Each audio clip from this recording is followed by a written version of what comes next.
Assalamualaikum dan selamat sejahtera.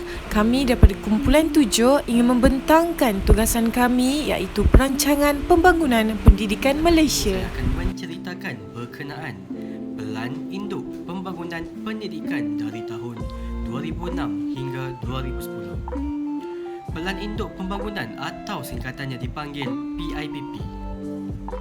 PIPP sudah tentu mempunyai matlamat iaitu merintis pembaharuan iaitu satu misi nasional. Jika mempunyai misi mesti ada pasangannya iaitu matlamat. Matlamat PIPP ialah menghasilkan pendidikan yang berkualiti untuk semua menerusi penyediaan yang adil dan saksama dan memberi perhatian khusus ke atas sekolah yang telah mencapai tahap cemerlang untuk ke tahap yang lebih tinggi. Selain itu, PIPP juga mempunyai fokus lain iaitu teras strategik pembangunan pendidikan. Terdapat 6 teras strategik yang akan saya nyatakan. Teras yang pertama ialah membina negara bangsa. Teras ini berfokuskan kepada membangunkan warga negara dari awal persekolahan dengan ciri-ciri lokal, patriotik dan cintakan negara, menyanjung dan menjunjung warisan budaya dan kesenian bangsa. Bagi melaksanakan teras ini adalah dengan penyertaan murid daripada pelbagai kaum bagi aktiviti co-curriculum dan konsep perpaduan perlu diterapkan dalam semua aktiviti pendidikan. Teras yang kedua pula berfokuskan kepada tumpuan kepada nilai sistem, aspek disiplin, sahsiah, akhlak dan jati diri. Teras ini juga berhasrat melahirkan murid yang kompeten dalam sains dan teknologi, inovatif dan kreatif serta kebolehpasaran. Pelaksanaannya adalah dengan membuat penyediaan profil murid untuk mengenal pasti tahap penguasaan dan penggunaan modular dan pelbagai kaedah pengajaran untuk penguasaan 3M. Di samping itu, bagi teras ketiga pula berfokuskan kepada memperkasakan sekolah kebangsaan supaya menjadi pilihan utama masyarakat. Cara pelaksanaannya untuk menunjukkan teras ini ialah guru terlatih mencukupi mengikut option terutama di luar bandar dan pedalaman, dan juga semua sekolah perlulah dilengkapi dengan keperluan asas infrastruktur yang lengkap dan berfungsi dengan baik. Merapatkan jurang pendidikan antara lokasi, jenis sekolah, kaum, jantina, tahap sosioekonomi dan tahap keupayaan murid untuk mengurangkan perbezaan murid dari segi penyediaan kemudahan fizikal dan bukan fizikal, prestasi serta pencapaian murid dan keciciran merupakan fokus yang diperlukan bagi teras 4 iaitu merapatkan jurang pendidikan. Bagi untuk mencapai fokus teras ini, pelaksanaan yang perlu dilakukan ialah sekolah-sekolah di pinggir bandar perlu diberikan tumpuan yang lebih dengan mengambil kira kesesakan murid dan keperluan asas serta guru. Cara yang kedua adalah dengan penempatan guru permulaan dalam mata pelajaran kritikal di kawasan luar bandar dan pedalaman hendaklah dianggap sebagai satu hikmat negara. Sementalahan teras 5 iaitu memartabatkan profesyen keguruan dengan berfokuskan kepada pemastian profesyen ini dihormati dan dipandang tinggi yakni sesuai dengan amanah yang dipertanggungjawabkan dalam pembinaan generasi masa depan. Pelaksanaan bagi menggiat teras ini adalah dengan pemberian elang khas kepada guru berdasarkan prestasi guru tersebut. Akhir sekali, teras 6 yakni melonjakkan kecemerlangan institusi pendidikan. Teras ini berfokuskan kepada pemastian institusi pendidikan di Malaysia mampu berdaya saing pada peringkat antarabangsa. Dengan ini, untuk melaksanakannya, kita perlu memastikan pelatihan guru dan jurulatih di sekolah kluster kecemerlangan SKK mempunyai kelayakan dan kepakaran dalam bidang kebitaraan masing-masing, dan malah 80% murid daripada SKK iaitu sekolah kluster kecemerlangan perlu cemerlang dalam bidang kebitaraan sekolah pada peringkat kebangsaan dan antarabangsa. Analisis pencapaian teras strategik PIPP. Teras yang pertama, membina negara bangsa. Peratusan pencapaian adalah sebanyak 87.9%, di mana gerakan gelombang baru iaitu gerakan memperkasakan bahasa kebangsaan telah dijalankan. Selain itu, usaha yang masih diteruskan adalah seperti integrasi nasional, memupuk kecintaan terhadap seni, warisan serta budaya bangsa. Namun, teras ini masih mencapai kegagalan apabila kita lihat identiti bangsa Malaysia masih berdasarkan kaum. Teras yang kedua iaitu membangunkan modal insan. Prestasi pencapaian adalah sebanyak 92.9%. Usaha melengkapkan pelajar dengan 3 kemahiran utama iaitu komunikasi, kebolehan menggunakan ICT dengan baik dan kreatif serta mengamalkan pembelajaran sepanjang hayat. Usaha yang masih diteruskan adalah membangunkan modal insan yang mempunyai jati diri, akhlak mulia, berpengetahuan dan berketerampilan. Tujuan usaha ini diteruskan adalah untuk memenuhi keperluan bagi mencapai negara maju. Namun begitu, teras kedua iaitu membangunkan modal insan masih menemui kegagalan apabila kita melihat pengangguran masih berlaku oleh kerana graduan masih mengharapkan makan gaji. Selain daripada itu, masalah sosial dan jenayah turut meningkat di negara kita. Baiklah, teras yang ketiga. Seterusnya, memperkasakan sekolah kebangsaan.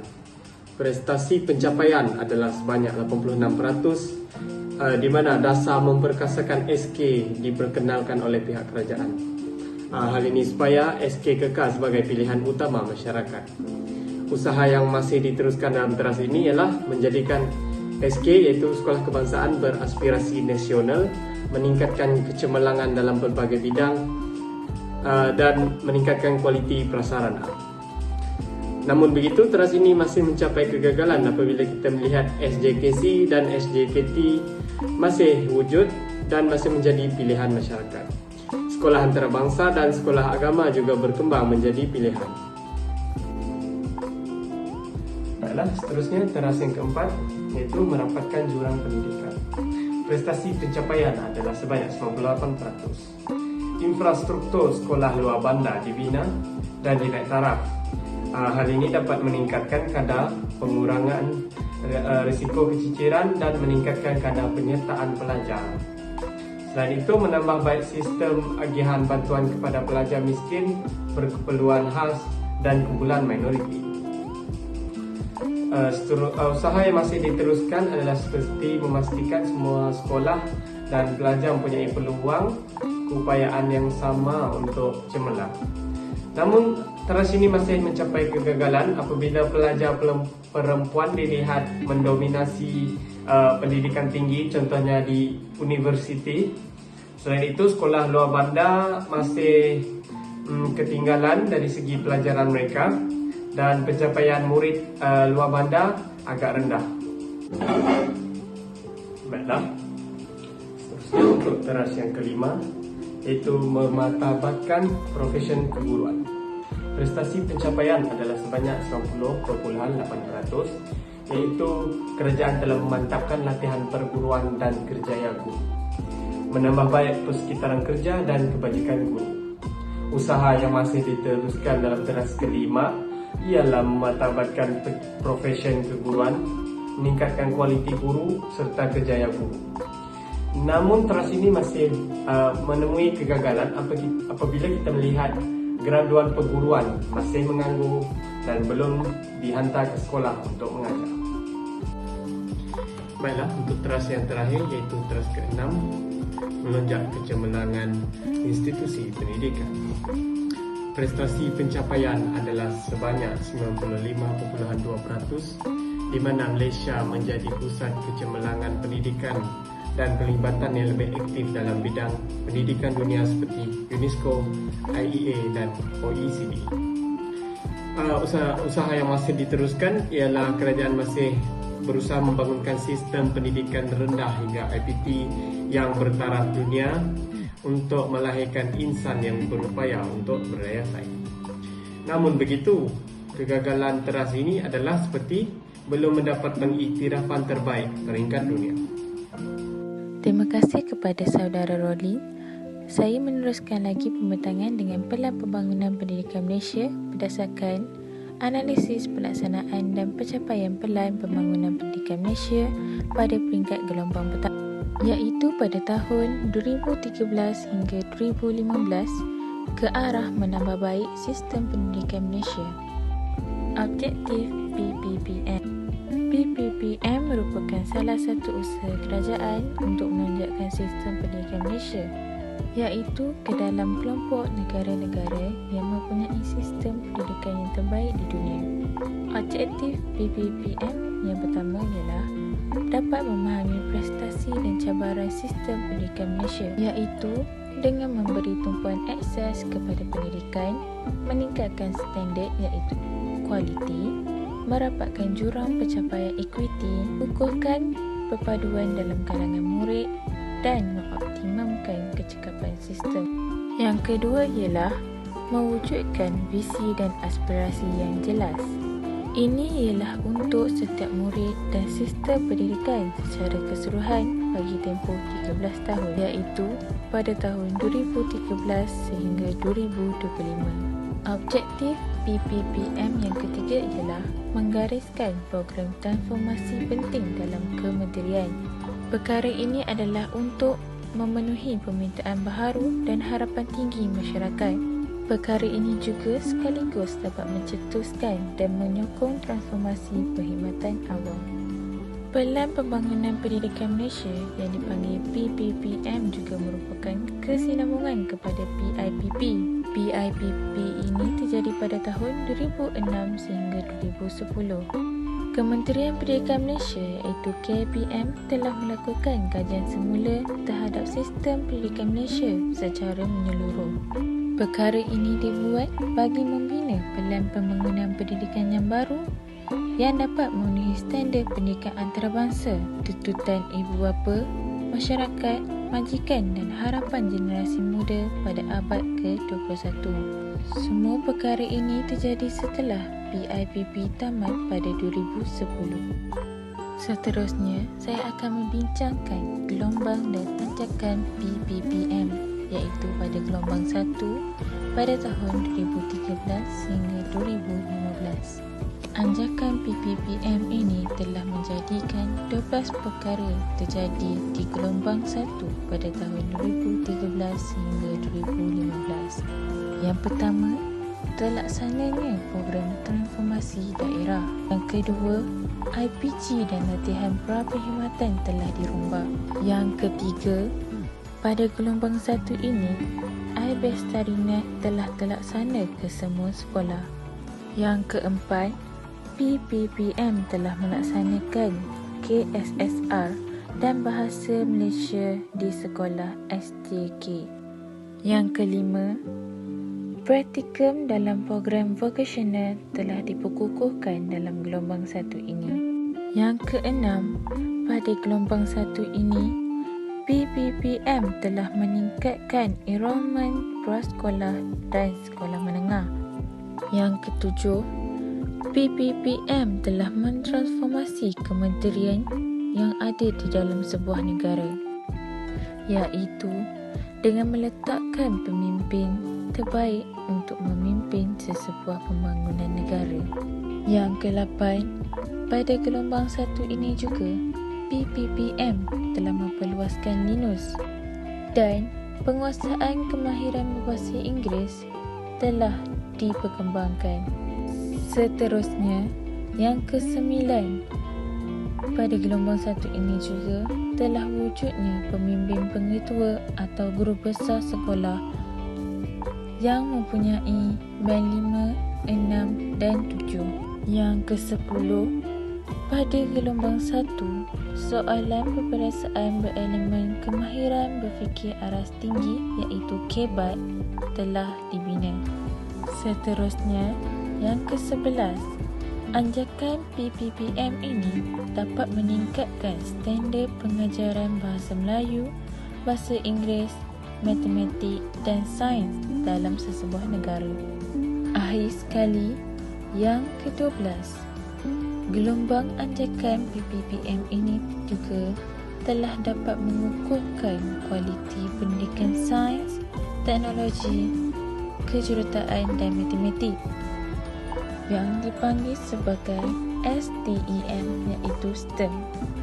Pengukuhan ini telah dibuat melalui kurikulum, pengujian dan latihan guru. Itu sahaja pembentangan daripada saya. Saya serahkan kepada pembentang yang seterusnya iaitu kepada Saudari Izzati. Terima kasih. Okey, baiklah. Terima kasih kepada pembentang yang sebelumnya iaitu Alia. Seterusnya saya akan membentangkan mengenai gelombang kedua. Okey, dalam tempoh gelombang kedua, Kementerian Pendidikan Malaysia KPM akan melaksanakan perubahan struktur sistem pendidikan negara untuk mempercepatkan perjalanan perubahan, iaitu rancangan untuk semua inisiatif akan bermula semasa gelombang 1. Perancangan ini melihatkan pergerakan kesemua 410,000 guru dan 10,000 pengetua kepada pakej kerjaya baharu penstrukturan semula kementerian, JPN dan PPD untuk menjajarkan semua peranan yang direncanakan menerusi gelombang 1 dan memperkenalkan kurikulum standard sekolah menengah dan kurikulum standard sekolah rendah yang disemak semula dalam usaha menangani kebimbangan mengenai pengetahuan, kemahiran dan nilai untuk maju sesuai dengan perkembangan ekonomi dunia pada hari ini. Okey, baiklah. Antara inisiatif kementerian dalam gelombang yang kedua adalah melaksanakan KSSM dan KSSR iaitu semakan semula bagi meningkatkan standard kandungan dan pembelajaran setanding dengan standard antarabangsa. Baiklah, yang kedua adalah menyusun semula peranan bahagian utama KPM, JPN dan PPD untuk meningkatkan kapasiti dan keupayaan pelaksanaan. Yang ketiga adalah meningkatkan sokongan kepada guru bagi penambahbaikan pengajaran, penambahbaikan penyampaian pengetahuan, kemahiran dan nilai merentasi semua aspek kurikulum dan kokurikulum. Yang seterusnya adalah yang keempat, pilihan program untuk meningkatkan pendedahan bahasa Inggeris dan mengukuhkan penyediaan bahasa tambahan dalam usaha menambah baik penguasaan kemahiran bahasa secara menyeluruh. Yang kelima adalah memacu inovasi ICT untuk pembelajaran jarak jauh dan terarahkan diri. Yang keenam, meningkatkan kompetensi dan kemajuan berdasarkan prestasi serta memantapkan laluan kerjaya guru untuk mencerdaskan semula profesion keguruan. Dan yang terakhir adalah mengukuhkan program untuk kumpulan berkeperluan khusus seperti kumpulan peribumi dan kumpulan minoriti lain, pintar, cerdas dan berkeperluan khas. Okey, baiklah. Seterusnya kita pergi kepada gelombang ketiga iaitu pada tahun 2021 sehinggalah 2025. Pada permulaan gelombang ketiga, semua sekolah, guru dan pengetua perlu menunjukkan prestasi melebihi standard minimum. Oleh itu, Kementerian Pendidikan Pelajar KPM akan memberikan tumpuan kepada meningkatkan keluasan operasi untuk memupuk budaya kepimpinan rakan setugas bagi pembangunan kecemerlangan profesional. Kementerian juga akan menganjakkan kebanyakan sekolah kepada model pengurusan berasaskan sekolah dan membangunkan model kejayaan sekolah berdasarkan inovasi dalam pengajaran. Matlamat kementerian adalah untuk membangunkan sistem pengekalan kemajuan kendiri yang mampu untuk mencetuskan inovasi dan meningkatkan pencapaian yang lebih tinggi. Antara inisiatif pada gelombang ketiga adalah melaksanakan inovasi ICT bagi kumpulan berkeperluan khas di seluruh negara untuk meningkatkan standard pembelajaran secara berterusan. Yang kedua adalah membudaya kecemerlangan profesional keteladanan rakan setugas iaitu guru dan pemimpin sekolah saling membimbing, berkongsi amalan terbaik dan memastikan rakan setugas mempunyai kebertanggungjawatan memenuhi standard profesional. Baiklah, seterusnya yang ketiga adalah meningkatkan inovasi kemahiran bahasa dan bahasa Melayu dan bahasa Inggeris secara berterusan dan menyediakan lebih banyak pilihan untuk mempelajari bahasa tambahan. Yang keempat adalah memperkasa kementerian dan menginstitusikan transformasi melalui pengukuhan kemajuan kerjaya pegawai kementerian. Yang kelima adalah mempertingkatkan pengurusan berasaskan sekolah dan autonomi dari segi pelaksanaan kurikulum dan pengurusan kewangan bagi kebanyakan sekolah yang layak. Okey, dan akhir sekali adalah penstrukturan sekolah untuk menentukan keperluan mengoptimumkan laluan dan pilihan persekolahan. Baiklah, seterusnya saya serahkan slide kepada pembentang yang seterusnya iaitu Syahriman. 11. Ajakan PPPM. Ajakan yang pertama, menyediakan kesamarataan akses kepada pendidikan berkualiti bertaraf antarabangsa. Ia melancarkan pelaksanaan KSSR dan KSSM. Kementerian akan merobak peperiksaan dan penasiran kebangsaan untuk meningkatkan tumpuan terhadap kemahiran berfikir aras tinggi, iaitu KEBAT melalui 2016. Hal ini dapat melahirkan murid yang mampu menganalisis maklumat, berfikiran kritis, mengaplikasikan prestasi dengan berkesan. Dari segi penguasaan bahasa, kerajaan memperkenalkan ajakan yang kedua, iaitu memastikan setiap murid menguasai kemahiran dalam bahasa Malaysia dan bahasa Inggeris dan digalakkan mempelajari bahasa tambahan. Penambahan guru bahasa tambahan iaitu bahasa Cina, bahasa Tamil dan bahasa Arab untuk mengajar subjek tersebut. Selain itu, guru-guru yang mengajar mata pelajaran bahasa Inggeris akan dipastikan supaya lulus Cambridge Placement Test iaitu CPT. Murid juga digalakkan menguasai bahasa tambahan lain menjelang tahun 2025 untuk meningkatkan peluang menyertai tenaga kerja global. Ajakan ketiga, melayani rakyat yang menghayati nilai. Ajakan keempat, transformasi profesi keguruan menjadi profesi pilihan. Ia melaksanakan laluan kerjaya guru berasaskan kompetensi dan prestasi mulai 2016. Hanya 30% dalam kalangan graduan yang terbaik dan teratas saja akan dipilih untuk menjalani latihan keguruan yang ditetapkan. Ajakan ini selari dengan sebahagian besar dialog nasional pendidikan negara, iaitu ajakan kelima, memastikan kepimpinan berprestasi tinggi ditempatkan di setiap sekolah. Kementerian memperkenalkan kriteria pemilihan penetua atau guru besar berasaskan kompetensi dan pengukuhan proses perancangan penggantian bagi penetua atau guru besar mulai 2013. Ia melaksanakan pakej kerjaya baru bagi penetua guru besar melalui 2013 dengan lebih sokongan, lebih fleksibiliti, pengoperasian bagi menambah baik sekolah, kurikulum dan kurikulum serta accountability terhadap keberhasilan murid. Ajakan keenam, mengupaya JPN, PPD dan sekolah untuk menyediakan penyelesaian khusus berasaskan keperluan. Ia memastikan 100% sekolah memenuhi keperluan infrastruktur asas menjelang 2015 bermula dengan Sabah dan Sarawak. Ini mempercepatkan penambahbaikan prestasi sekolah melalui program yang sistematik yang dipimpin oleh PPD di semua negeri menjelang 2014. Teknologi atau maklumat ICT mempunyai potensi besar untuk memacu proses pembelajaran. Oleh itu, Kementerian memperkenalkan ajakan ketujuh, iaitu memanfaatkan ICT bagi meningkatkan kualiti pembelajaran di Malaysia. Hal ini meningkatkan akses internet dan persekitaran pembelajaran maya melalui satu bestarinet bagi semua 10,000 sekolah menjelang 2013. Hal ini dapat memanfaatkan penggunaan ICT bagi pembelajaran jarak jauh dan berasaskan diri untuk meningkatkan kapasiti dan pembelajaran lebih khusus. Ajakan ke-8, transformasi kebolehan dan keupayaan penyampaian kementerian. Hal ini memperkukuhkan fungsi utama dan merasionalisasi struktur kementerian 2016. Ini mengupaya JPN dan PPD dengan memberi lebih hak membuat keputusan terhadap bajet dan personel serta meningkatkan accountability bagi KPI mulai 2013. Ajakan ke-9, bekerjasama dengan ibu bapa, komuniti dan sektor swasta secara meluas. Ini mendapatkan maklum balas daripada setiap PIBG mengenai pelaksanaan kurikulum setempat dan kualiti guru mulai 2016. Ini melengkapi ibu bapa bagi membantu pembelajaran anak mereka melalui sarana penglibatan ibu bapa dan akses atas talian kepada kemajuan anak di sekolah. Ajakan ke-10, memaksimalkan keberhasilan murid setiap ringgit. Kementerian menaikkan setiap program kepada keberhasilan murid yang jelas dan merasionalisasi program berimpak rendah pada setiap tahun, selaras dengan ajakan keseluruhan kerajaan ke arah bajet berasaskan keberhasilan. Ajakan ke-11, ajakan terakhir, meningkatkan ketulusan untuk accountability awam secara langsung. Ini melaksanakan semakan komprehensif pada tahun 2015, 2020 dan 2025 bagi memastikan pelan pembangunan pendidikan kekal relevan dengan memasukkan maklum balas daripada pihak berkepentingan dan mengambil kira perkembangan persekitarannya. Cabaran menjayakan pelan pembangunan pendidikan Malaysia. Cabaran pertama, akses. Setiap kanak-kanak warga negara Malaysia berhak mendapat kesamarataan peluang pendidikan bagi membolehkan mereka mencapai potensi masing-masing. Kementerian berhasrat memastikan kadar akses sejagat dalam kalangan kanak-kanak dari peringkat prasekolah hingga ke peringkat menengah atas tingkatan 5 menjelang 2020. Contohnya, 100% enrolment merentas semua peringkat pendidikan. Kedua, equity, sistem pendidikan berprestasi tinggi yang menyediakan pendidikan terbaik kepada setiap kanak-kanak tanpa mengira kedudukan geografi, gender atau latar belakang sosioekonomi.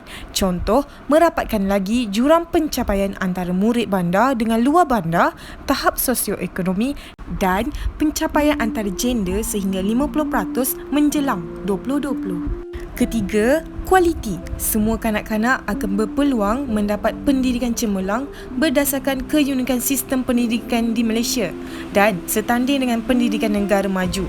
Contoh, Malaysia dalam kelompok sepertiga teratas dalam pentafsiran antarabangsa mengikut pengukuran TIMSS dan PISA.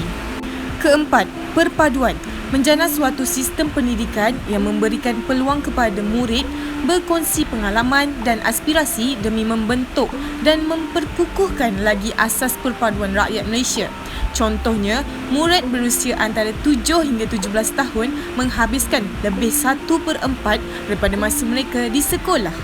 Dan yang terakhir, kecekapan. Sistem pendidikan Malaysia telah menerima peruntukan yang tinggi. Namun, peningkatan keberhasilan murid masih tidak sepadan dengan sumber yang disalurkan ke dalam sistem.